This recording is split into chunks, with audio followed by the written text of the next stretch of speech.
the Lifelong Learning Institute's oil painting class, I came face to face with the woman my husband had never been able to forget. She was gentle, beautiful, and had remained unmarried all her life. I recognized it instantly. The assignment she submitted bore the unmistakable touch of my husband, Elliot Harrington. It was his work, one of his most cherished pieces, something he had never shared with anyone. So, they had never truly been apart.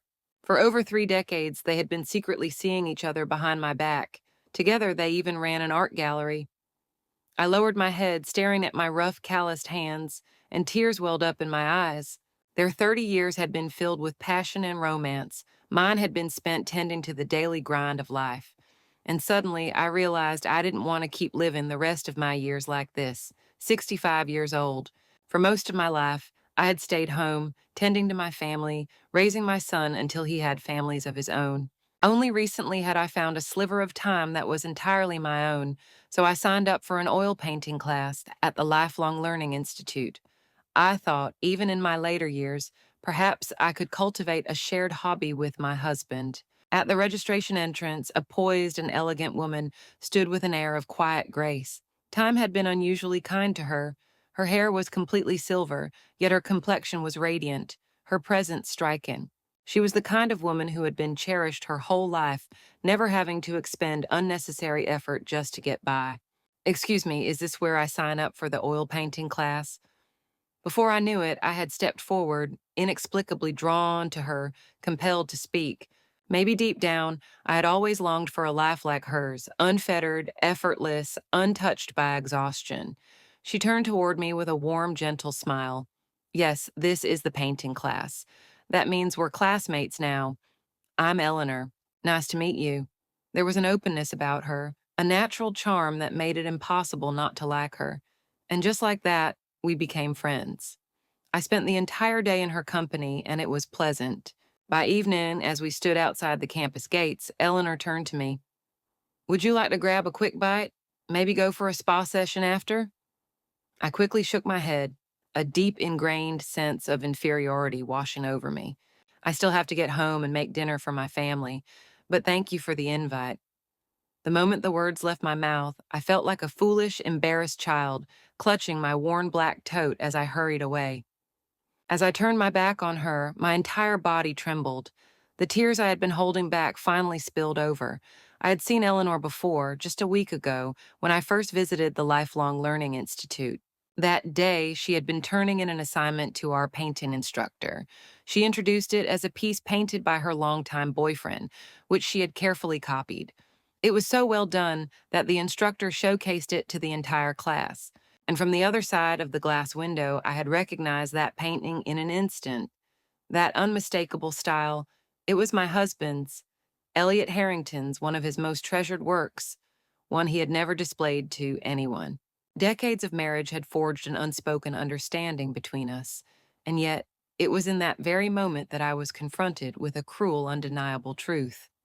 My heart twisted painfully in my chest. As if that weren't enough, amidst the class's applause and encouragement, Eleanor had gone on to share the love story between her and this mysterious man, one that had lasted for over 30 years. How ironic, because the man in her story was the same man I'd devoted my entire life to since I was in my 20s. And now, here I was, forced to listen as another woman recounted the passionate, enduring love she shared with my husband. A sharp, uncontrollable tremor ran through my body. My nerves seized, my muscles spasmed, and a suffocating rush of blood surged to my head, making me lightheaded with pain. I wasn't ready to accept it. So today, I came back. I enrolled in the class. I sat next to Eleanor. I needed to see her up close. And yet, after spending just one day with her, it felt as though a crushing weight had been dropped onto my chest, pressing the life out of me. Despair swallowed me whole. Whatever last foolish illusion I had held about Elliot shattered completely. By the time I got home, Elliot was in his studio, working. He didn't come out when he heard me enter. Instead, he called out from a distance, his voice laced with impatience. "You're home late. Get dinner started. It's already late. Joseph will be back from school any minute now." I stood in the living room, looking through the crack of the studio door. Even at nearly 70, Elliot still carried himself with the same upright posture, his presence undiminished by age. His skin had loosened, but his sharp, chiseled features remained striking. There was a confidence in the way he wielded his brush, a passion that could draw people in, make them lose themselves in him completely. When I didn't respond, he called out again, this time more impatient. "What are you standing there for? Did you not hear me? Do you want your son to come home after a long day of work with no dinner on the table? Or should Joseph finish his homework on an empty stomach?" I tore my gaze away and looked around the vast living room. The walls were adorned with family portraits, photographs of us over the years, and oil paintings Elliot had done for the family. But as I looked closer, I realized something. Among all those paintings, there wasn't a single one of me. That bitter, suffocating resentment I had buried for years finally clawed its way out. I shouted, "Paint, paint, paint." The moment you come home, you lock yourself in that isolated studio. Is this house only mine? Are these children only my responsibility? You're retired now, Professor Harrington. What the hell are you still painting so obsessively every day? Elliot paused, caught off guard by my outburst. He hadn't expected this reaction from me. Annoyed, he set his brush down with a huff. There's nothing to discuss with someone as shallow as you. Art is a lifelong pursuit. It demands dedication. But what would you know about that? Fury surged through me. I threw my bag onto the floor and stormed into his studio, pointing at the paintings in the living room. Well, tell me then, Professor. You've dedicated decades to painting, capturing everyone around you. So why is there not a single portrait of me? Elliot frowned at my aggression, taking a step back as if my presence was an inconvenience. Stop making a scene, Jane. Stay out of my studio. You're just a housewife. Focus on your responsibilities. Why would I paint you? What's the point? Don't make a fool of yourself. I stared at him, and in that moment, the cold that spread through me wasn't just in my bones, it reached my soul. Then tell me, Elliot Harrington, what is worth painting? And why is it that I'm only worthy of being the woman who cooks and cleans for you? I spent my entire life taking care of this home, raising your children, making sacrifices for you, and in the end, you look at me with nothing but contempt. Elliot exhaled sharply, irritated. He threw his brush aside, ink splattering across the canvas and onto the floor. God, Jane, what's wrong with you today? Did someone piss you off outside? Do me a favor, don't bring your petty, small-minded drama into this house. Stop acting like a common street shrew, shallow, disgusting. I let out a self-deprecating laugh, but as the laughter spilled from my lips, so did my tears. Looking at Elliot's face, contorted in disgust as if I were nothing more than an annoyance, I couldn't stop myself from asking, Elliot, is painting Eleanor the only thing that isn't shallow? The only thing that isn't disgraceful? His expression froze. For the first time in years, Elliot was completely still, scrutinizing me with an unreadable look. I thought he would demand to know how I had found out about Eleanor. Maybe he'd panic, scramble to explain, try to cover his tracks, or at the very least, show some sliver of guilt. After all, we had built this life together, decades of marriage, a home, children, grandchildren. Surely there had to be some part of him that still held on to this family, however little. Otherwise, why keep it a secret for 30 years? Why carry on this affair in the shadows instead of leaving me outright? But what I didn't expect, what I couldn't have expected, was the sheer unfiltered rage that flashed across his face. His shock lasted only a second before it morphed into something far more visceral. His eyes burned with fury, his whole body tensing as if I had committed the ultimate transgression. It wasn't the usual irritation, the condescension, or the dismissive impatience I'd grown accustomed to over the years. No, this was different. This was the kind of rage a man feels when something precious to him is threatened. Jane, I'm warning you, he snarled, his voice low and shaking with barely contained anger. I don't care what kind of tantrum you throw at me, but do not, under any circumstances, disrupt Eleanor's life. All at once, my anger extinguished, snuffed out like a candle in the wind. I looked at him, his eyes blazing, his entire being coiled in defense of another woman. And in that moment, he felt like a stranger to me. Had I ever truly known the man I had shared a bed with for decades? Or was the role I played, this so-called wife, nothing more than an illusion? It was as if I had been trapped in a long, cruel dream, a dream so vivid, so relentless, that I had mistaken it for reality. Elliot kept talking, his voice rising in agitation. I'm telling you, Eleanor and I are just like-minded friends. She owns a gallery and I invested a small share, that's all. I send over a few paintings now and then. It's a good way to expand my reputation, and the money I make, I give every cent of it to you, haven't I always? We're both old, Jane, practically at the end of our lives. What the hell are you still making a scene for? On and on he went, rambling, explaining, no, defending. A man who was usually so reserved, who rarely wasted words, was now a broken record, repeating himself over and over, desperate to shield her, as if terrified I would go looking for Eleanor, as if my mere presence in her world would taint it. So stop being unreasonable, he snapped. This isn't what you think it is. Honestly, at our age, don't you have any shame? And with that, he spun on his heel, stormed out of the studio, and stomped up the stairs.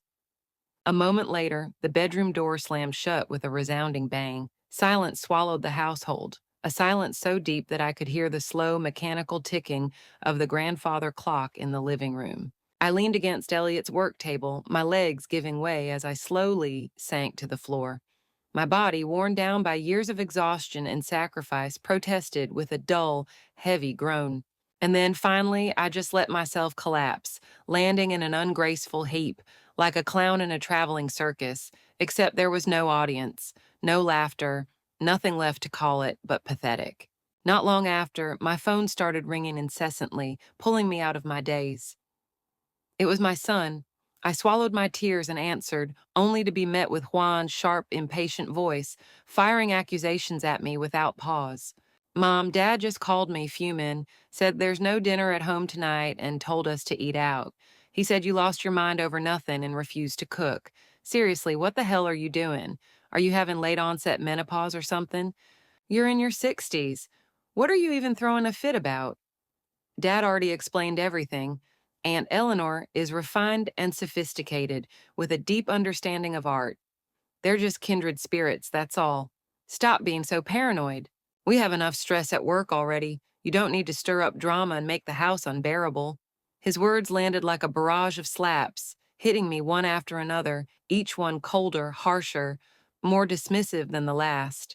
There wasn't even the faintest trace of gratitude for the years I had sacrificed for this family. To him, my efforts were simply expected, my existence nothing more than an extension of my duties. A barren, desolate emptiness settled inside me. I let out a quiet, bitter chuckle before asking, my voice icy, Juan Harrington, would you dare speak to your mother-in-law like this? There was a loud clatter on the other end, something fallen over, maybe knocked down in his sudden anger. His voice shot up, furious. Mom, if you're sick, go see a doctor. If you're feeling unwell, go take a nap. What the hell does my mother-in-law have to do with this? She's a successful businesswoman. She's running a company right now. What do you have to compare to that? And then, click, he hung up. I lifted my gaze just in time to see Elliot coming downstairs, already dressed to go out. He met my eyes with nothing but annoyance and disgust. Stay home and reflect on yourself, he snapped. You're too old for this nonsense. I'm going out to eat. He didn't wait for my response. He grabbed his shoes, pulled the door open, and slammed it shut behind him. The house fell silent again. I exhaled shakily and glanced at the counter. His heart medication sat right there. He'd forgotten it in his rush to leave. Even with the lingering fire of anger still burning in my chest, my hands moved on instinct, grabbing the bottle as I hurried after him. Just as I reached for the door handle, I heard his voice outside. He was on the phone. My old hag at home lost her damn mind today, he muttered, his tone filled with irritation. Eleanor, I hope she didn't scare you. Pause, then he let out a relieved sigh. You don't know who she is? Good. It's better that way. Just some crazy old bat who spends her life cooking and cleaning, nothing worth knowing. My grip tightened on the doorknob. He chuckled lightly. Anyway, I haven't eaten yet, have you? If not, I'll swing by the gallery and we can go over the plans for the fall exhibition. The car engine roared to life, and with a loud, grating rumble, Elliot drove off. I stood frozen in the hallway, the cold creeping through my limbs, settling into my bones. The last remnants of hesitation, of attachment, of foolish longing vanished. In my clenched hand, the bottle of heart medication dug into my palm, its edges pressing deep into my skin. Just then, my phone screen lit up with a new message. It was from Joseph, my grandson. Grandma, Dad said you and Grandpa had a fight. You better stop. If Grandpa gets really mad and doesn't want you anymore, you're going to be in big trouble. A child's words, innocent, thoughtless, but they revealed a truth sharper than any blade. Even in a child's mind, a grandmother with no job, no independence, was nothing more than a disposable servant, a housekeeper attached to Grandpa, easily discarded. Numbly, I turned back inside, walked up to my desk, and opened my laptop. Marriage certificate, financial records, and finally, the divorce agreement. I printed out the finalized divorce agreement and placed it neatly on Elliot's desk. Then I packed a few of my belongings and left for the apartment I had purchased years ago as an investment before I got married.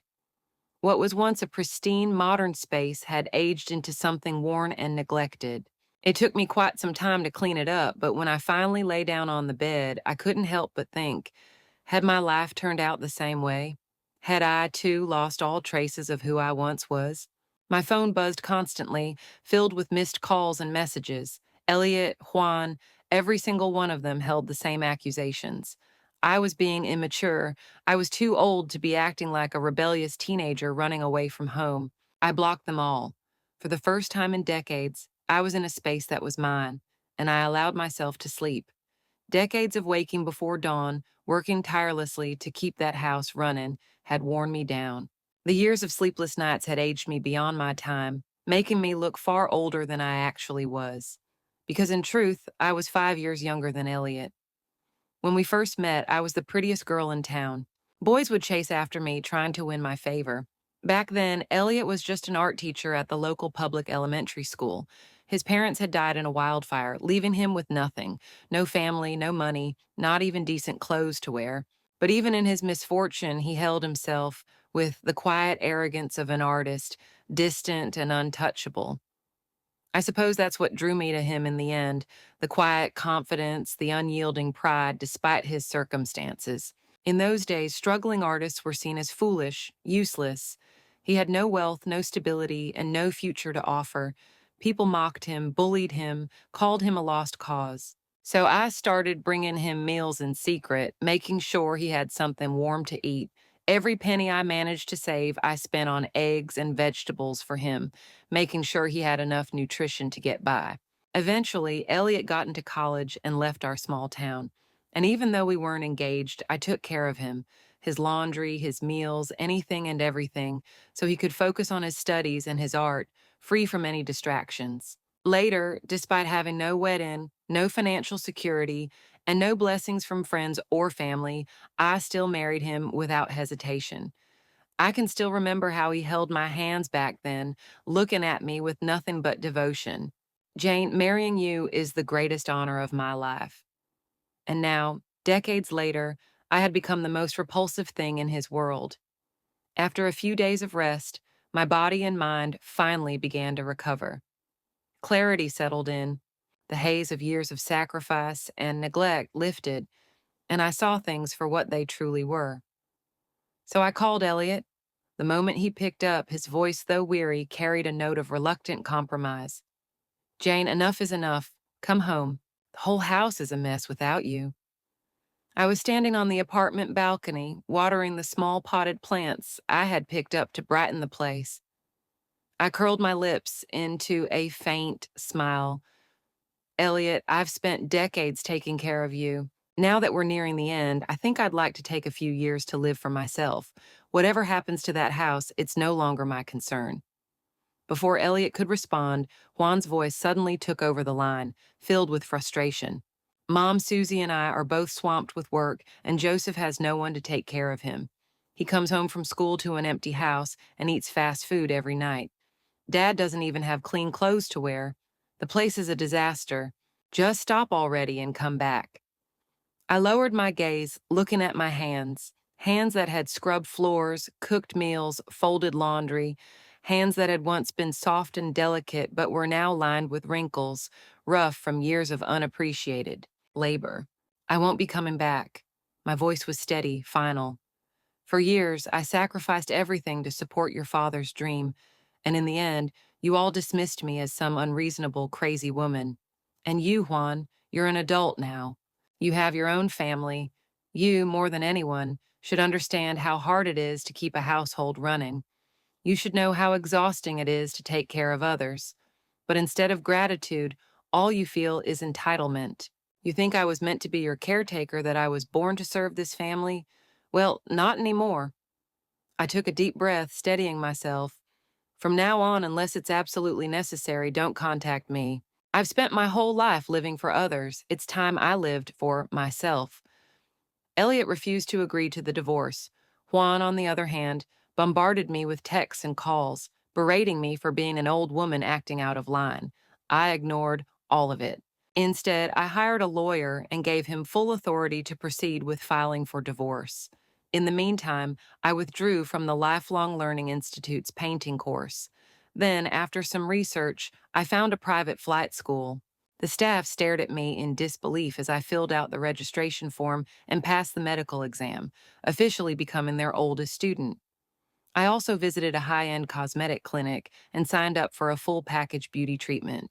Then I enrolled in floral arrangement and tea ceremony classes, things I had always been interested in, but had never allowed myself to pursue. For the first half of my life, even as Elliot's career flourished and our family never lacked financial stability, I had always been harsh on myself.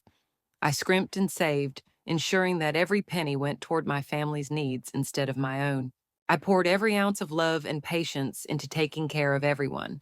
And now, looking back, I realized just how foolish I had been. There was an intoxicating thrill in spending my own savings on myself without guilt, finally indulging in the things I had denied myself for so long. It felt exhilarating. Elliot tried to contact me often, attempting to initiate calm conversations. He even showed up at my apartment a few times, only to be turned away by security. I had already informed the property management to deny him entry. I gave him no chance to disrupt my new life. I was too busy building the one I deserved.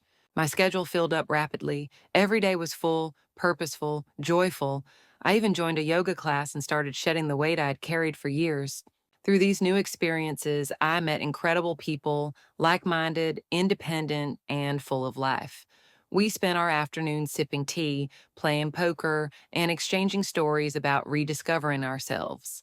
We traveled on a whim, packing up and heading out to experience the breathtaking beauty of the world. Elliot remained uncooperative about the divorce. With no agreement in sight, I sat down with my lawyer to discuss moving forward with the lawsuit. But before I could take the next step, an unexpected visitor arrived, Susie, Juan's wife. She stood in the doorway of my newly refreshed apartment, her gaze sweeping over the cozy, well-maintained space and the fragrant flowers blooming on the balcony. She let out a long sigh. I met her eyes with indifference and asked, "Susie, are you here to convince me to go back and be your unpaid servant again?" She blinked, startled by my bluntness. For a moment, she said nothing. Then slowly, she shook her head. "At first, maybe. But Jane, the moment I saw you today, I changed my mind." Her voice was quiet, almost introspective. "You're nothing like the woman I've known all these years. And now I think I finally understand why you made this choice." Her words caught me off guard. For the first time in a long while, I felt something stir within me. After a pause, my voice softened. "Dear, we probably won't see each other much in the future, but if you ever truly need help, if it's a financial issue, go ask Elliot. Tell him to hire a real housekeeper because, as of today, this free maid is officially retired." Another quiet week passed. That afternoon, after finishing my beauty treatment, I returned home only to find two people waiting outside my building. As if sensing my arrival, they both turned toward me at the same time. Eleanor stood there, still as poised and elegant as ever. There was no hostility in her gaze, no condescension, just a serene, knowing smile, as if nobility was carved into her very bones. And beside her, Elliot. He looked nothing like the confident professor he once was. He stood at her side, subdued and meek, like a docile house cat. The moment he saw me, Elliot froze. He took in my appearance, visibly startled, as if he hadn't expected my transformation to be so drastic. It took him several long seconds to be sure it was really me, and then in a sudden rush he stepped forward. His hands gripped my shoulders with urgency, And for the first time in years, his aging face was filled with longing, even desperation. Jane, finally, I've been waiting for you. I came here just to see you. I studied him. His pants had oil stains, his shirt was wrinkled, clearly unpressed. He had not been doing well. But the most surprising thing, I felt nothing. Not pity, not anger, not the remnants of love, just nothing. And why exactly are you looking for me? My voice was distant, detached. The Jane who once revolved around this man, who had spent her life devoted to him, was long gone. Elliot stiffened at my indifference, his grip faltering. For the first time, he looked embarrassed. It took him a moment before he finally spoke, nearly pleading, "Please, Jane, don't be mad anymore. The house can't function without you. This is about Eleanor. I brought her with me today on purpose. She can explain. She'll tell you herself that there's nothing improper between us. Would that help?" A laugh almost escaped me. I pried his hands off my shoulders, slowly and deliberately. "Elliot, whatever is between you and me has nothing to do with anyone else. And let me be clear, Eleanor is not the reason I want to leave you." But he wouldn't give up. I know, I was wrong," he rushed on. "I'll help you out more around the house, I promise. Let's stop fighting. We've been together for so long, Jane. At our age, getting divorced now would just make us a laughingstock. Let's go home." It's time I really did laugh. "Help me with the housework," I repeated, tilting my head. "Listen to yourself. You say it like housework was always my job, and you're simply doing me a favor by helping me. Did it ever occur to you to ask why that was my responsibility in the first place?" Elliot's face darkened. He was beginning to lose his patience. "Jane, I came here myself to find you. What more do you want? I said I'd share the housework. I said I'd be more understanding.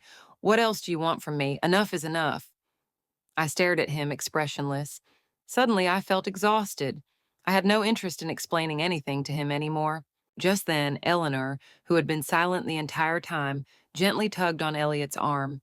"That's enough, Elliot," she said, her voice soft but firm. "Calm down. Let me talk to Jane."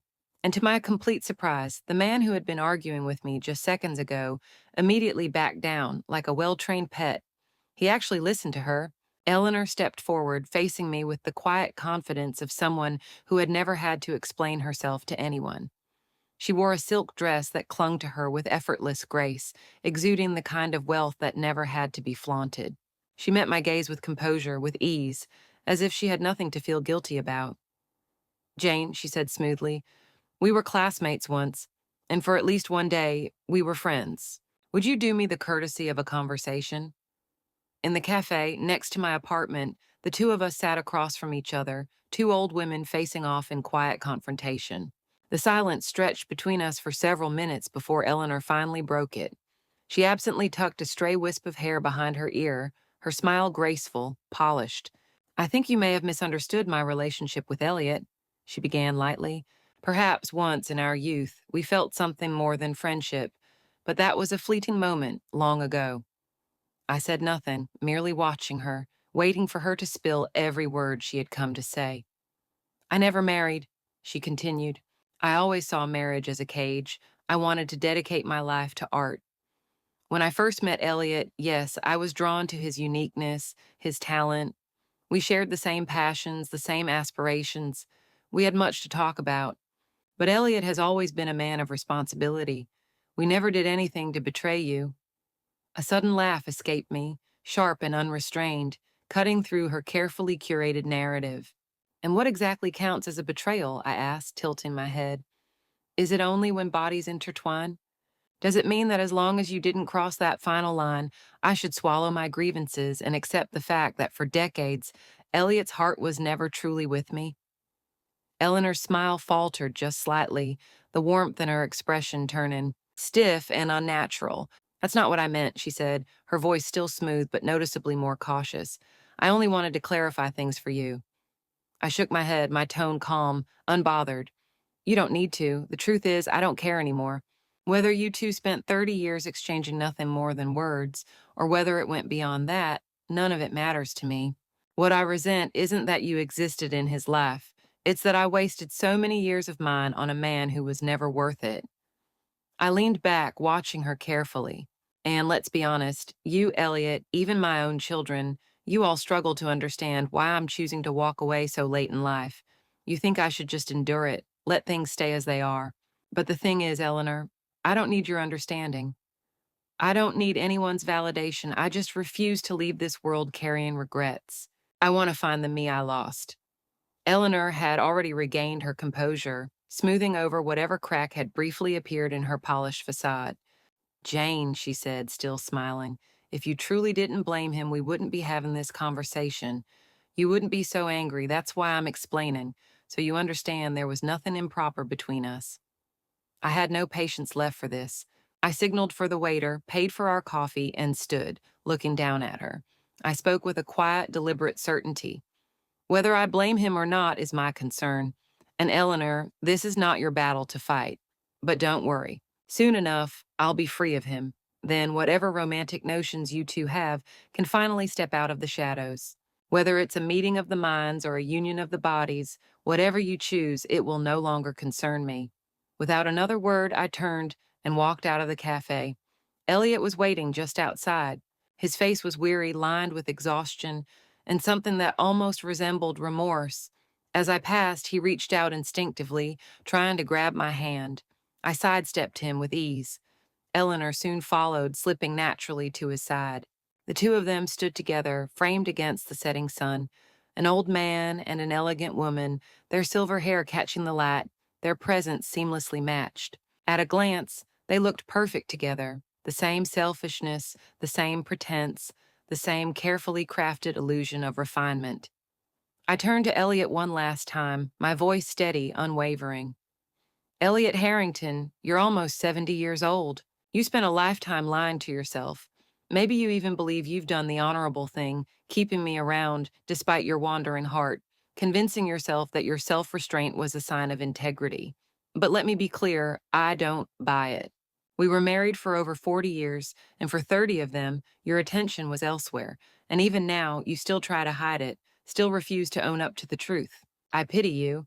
With that, I turned on my heel and walked away, never once looking back. Life became much smoother after that.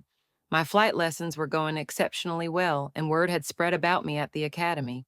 Everyone knew there was a white-haired grandmother learning to fly, a woman in her 60s defying expectations. Seeing me as an example, the younger students became even more motivated, their enthusiasm infectious. Some, with my permission, even filmed my training sessions and posted them online. To my surprise, the videos went viral. Before I knew it, I'd become somewhat of a local internet sensation, the grandmother pilot, an unexpected inspiration. But just as I was embracing my newfound freedom, Juan finally lost his patience. He stormed into my apartment, his face red with anger, his voice sharp with accusation. Mom, have you lost your damn mind? Why are you humiliating yourself like this? Do you have any idea what kind of disgrace you've brought on this family? You've turned our home into a mess, and you feel no shame. Enough of this nonsense. Come home and do what you're supposed to do. I looked at him, the son I had raised, the boy I had sacrificed so much for, and all I felt was a cold, crushing disappointment. Juan, I said, my voice steady but distant, you're not a child anymore, but it's clear I failed in raising you. I must not have taught you respect because you stand here now, speaking to the mother who gave you life as if she were beneath you. Juan let out a sharp, mocking laugh, his eyes scanning me from head to toe.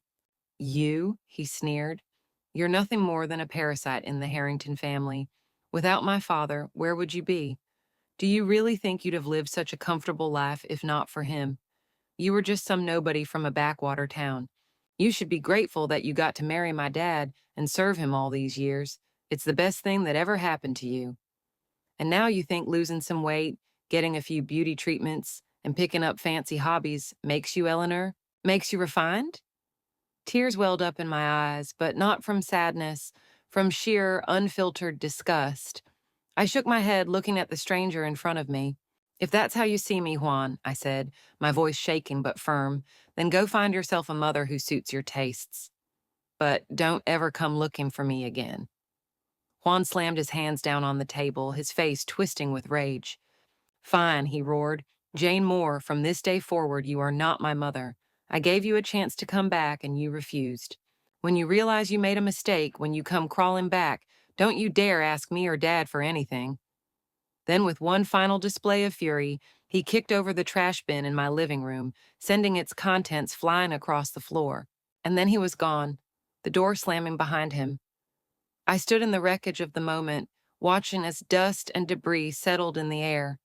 I felt my heart ache, a deep, raw pain that pulsed through my chest like a wound torn open.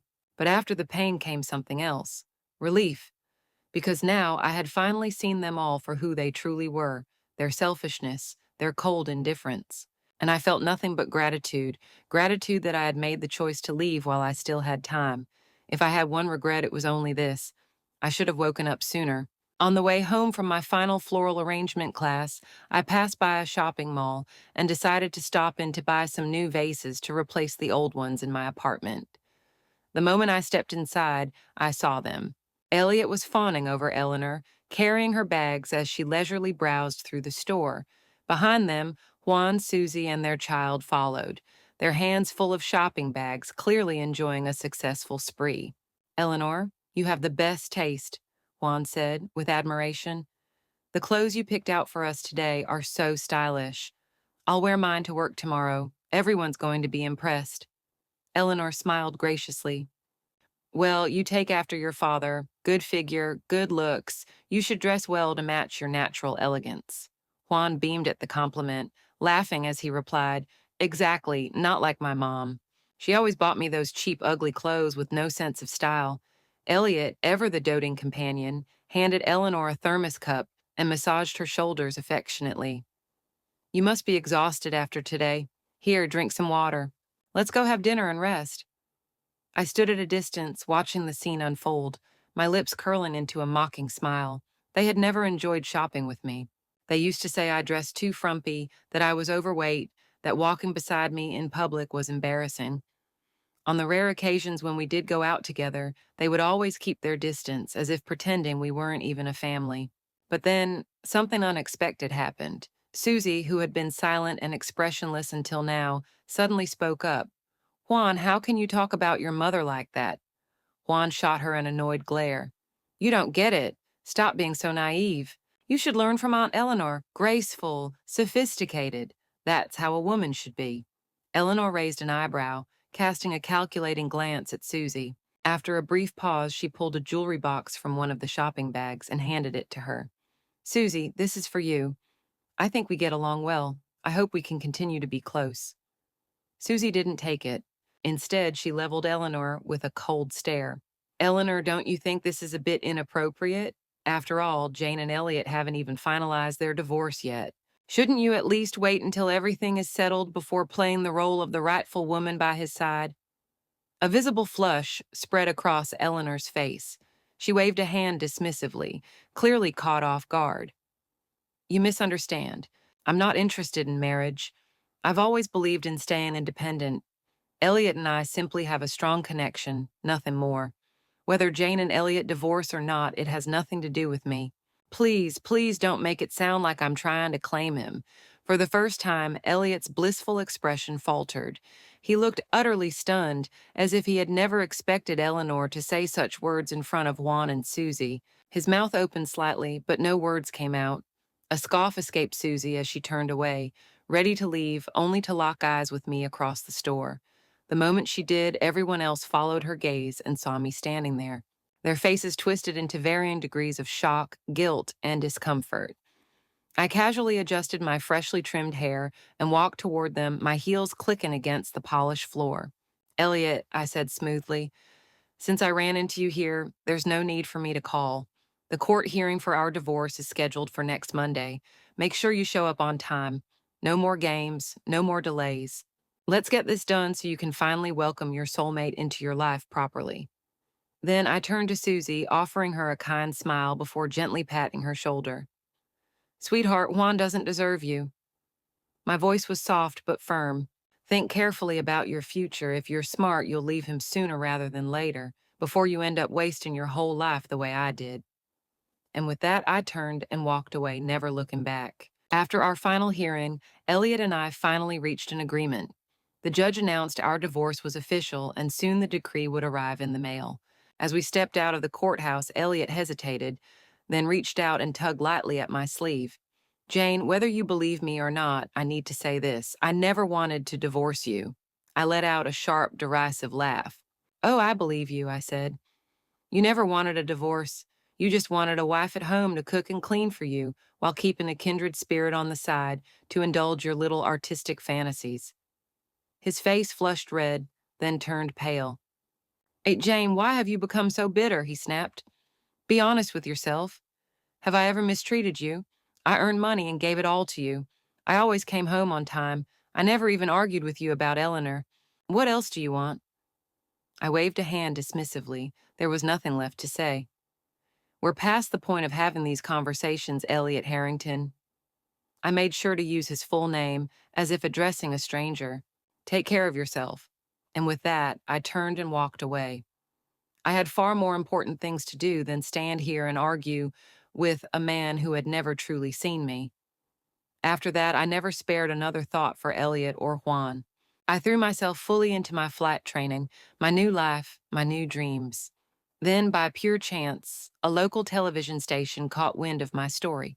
They reached out, eager to feature me in a show, one that would inspire others who, like me, had lost themselves in their families and forgotten how to live for themselves. It's never too late, they said. I loved the idea, so I agreed. The program aired soon after, breaking records for its time slot. And there I was, an old woman in a sleek flat suit, headset on, sunglasses glinting as I soared through the open sky. The flying wasn't particularly difficult, but it was enough. Enough to earn admiration, enough to make people take notice. Soon, the internet was flooded with comments calling me Blue Sky Grandma. The show even followed me home, filming my daily life. At one point, an observant viewer noticed something in the background, an old family portrait tucked away in a forgotten corner, gathering dust. Curious, some viewers dug deeper. They traced it back to Elliot's old workplace, piecing together the details of our divorce. Then came the real gossip. Former students spoke up. Apparently, even before the divorce, it was common knowledge that the prestigious Professor Harrington spent a great deal of time with a mysterious lady in his art studio. Hand in hand, they would paint together, two souls lost in their own world. From there, it didn't take long for the internet to find Eleanor and her gallery. And just like that, the old professor's decades-long affair became a trending topic. People whispered behind his back. Strangers pointed at his house. Even when Elliot tried to keep a low profile, wearing hats and scarves in public, someone would always recognize him. The murmurs followed him wherever he went. Shameless, heartless, betrayed the woman who stood by him for decades. Eleanor was the first to crack under pressure. She stepped in front of a camera, tears shimmering in her eyes. Elliot and I are nothing more than friends. We have never done anything immoral. I would never interfere in a married man's home. Please stop the accusations. I welcome scrutiny. I have nothing to hide. But no one believed her. People had already seen through her carefully chosen words, the way she twisted the truth without outright lying. The backlash was relentless. Her gallery soon lost business. Clients stopped coming. Investors backed out. Within months, she had no choice but to shut it down. Unable to bear the scrutiny any longer, Eleanor quietly packed her bags, preparing to leave the city. But even at the airport, someone spotted her, and that's when he appeared. A bystander filmed it all. The moment Elliot, looking more haggard than ever, rushed to stop her. The video hit social media within hours.